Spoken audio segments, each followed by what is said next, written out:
But I was thinking one day, I was chanting, this was recently, I chanted so many lakhs and lakhs of names. Lakhs, but still no prema. No ashtasat, sattvic vikar. Where's my crying? Where's my hair standing in? Nothing.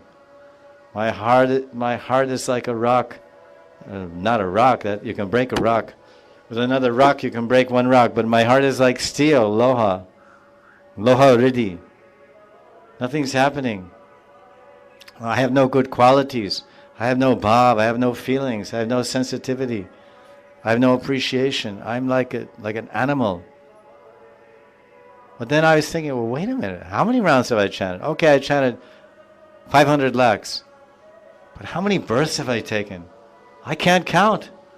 Uncountable. I must have taken 10,000 lakhs of births. And then there's Chirasi Kosh Yoni, Chirasi Kosh Yoni. 8,400,000 different species of life. Have I always been a human being for lakhs and lakhs of life? Maybe a dog, cat, pig, monkey, cockroach, fish, dolphin, whatever. Who knows what? So, Ashabandha, hope, Ashabandha. I have hope. Why do I have hope? Because I know realized souls. I've met realized souls. I've met souls. I know souls that have seen Krishna and seen Radha. So that's my hope. They are my hope. My Ashabandha is my guru, my Shiksha guru is my Diksha guru. The sadhus, they are my hope. There are many, there's so many bogus sadhus everywhere. Okay, bogus, there's so many bogus everybody's. there's bogus everybody's everywhere. But there's also real. If there's something called bogus and everybody's bogus, that's true, everybody's bogus. But not everybody. Because it's a world duality. If everybody's bad, that means there also must be good. This is this whole dvandva. This is a dvandva. This reality is dvandva. It comes in two, day and night, good and bad, rich and poor, ugly and beautiful, have and have not, sick and healthy. Everything is in duality. So there are great bhaktas, there are liberated souls. And if we have lots of sukriti and lots of fortune, of course there's no calculation. It's ultimately mercy. We even see one or hear one or meet one. What to speak of take diksha from a sadguru? Any guru. If we have a guru, we're so fortunate. So that's our hope.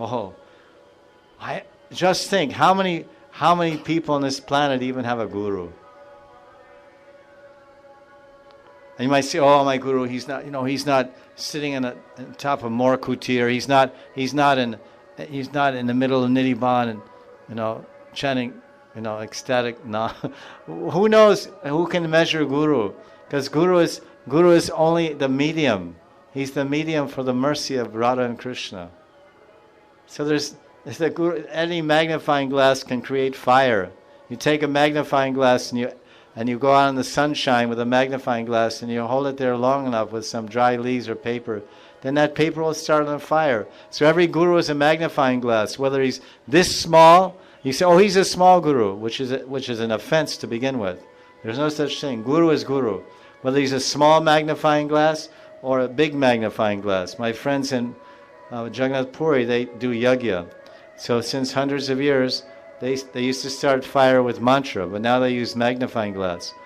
It's a thick glass. It's like magnifying glass. So it's very big. It's about this big. And I watched some bhaktas. They had some dried coconut husks. The coconut, because it has to be like that. It's by Shastra. So he's holding it, and I said, one day I saw him. I said, "What are you doing?" He's in the corner of the wall where there's no wind, by the beach, and he was there. And he said, "I'm making fire because somehow last night some cat, knocked over the Akanda Deep. They have Akanda Deep. Akanda Deep means it's always going on for hundreds of years. Very unauspicious, actually. For hundreds of years in the ashram, fire went out. So Gurudev told me that we got to start it, and this is the way. So I was watching. So I had the idea that every guru is like a magnifying glass. If we have any guru that's following the basic principles and he understands, he's actually a proper guru, and you know who your guru is, and they're all proper gurus. then that sunlight of the mercy of Radha and Krishna will come through that magnifying glass and purify your heart. Because fire burns up all impurities. So the fire created by the action of the magnifying glass and the sun rays burns up the coconut. So the fire of Krishna's mercy comes from the sunlight of Krishna's heart and the sunlight of Radha's heart, and it comes through the magnifying glass of Guru, and then shines on the dry hearts and minds of ourselves and burns up all the impurities. That's our Ashabandha. Guru is our Ashabandha. The light of Guru. The power of Guru. So a small magnifying glass will make fire. And once you have a little fire will make a big fire. So there's no such thing as a small Guru and big Guru. Every Guru carries the mercy of Radha and Krishna. Krishna Surya Sama Maya Haya Andakara. Krishna Surya Sama Maya Haya Andakara. Maya is darkness. And Krishna is a Surya Sama. He's equal to the sun, thousands of suns. So Acharya Mam Vijanayan. The Guru is that principle of Krishna. He is the energy and mercy of Krishna. So this divine, I think I'm over time, just one sentence I have from my notes.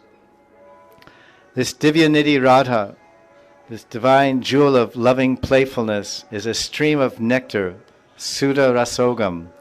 And simply by living in Vrindavan and sincerely doing Raganuga Bhajan, one fine day the sadhaka will fall into that stream of nectar and attain Radha Govinda Prem. Vrindani sarva mahatam apahaya durad, Vrindatavim manusara pranayena cheta, Sattarani krita subhava sudha rasogam, Radha vidhana miha divya nidanam asti. O mind, leave all great things and persons far away and go to Vrindavan with love. Here, there is a divine jewel who is full of rapturous nectar, a nectar stream of good moods, Subhav, named Radha, who redeems the sincere souls and all her devotees.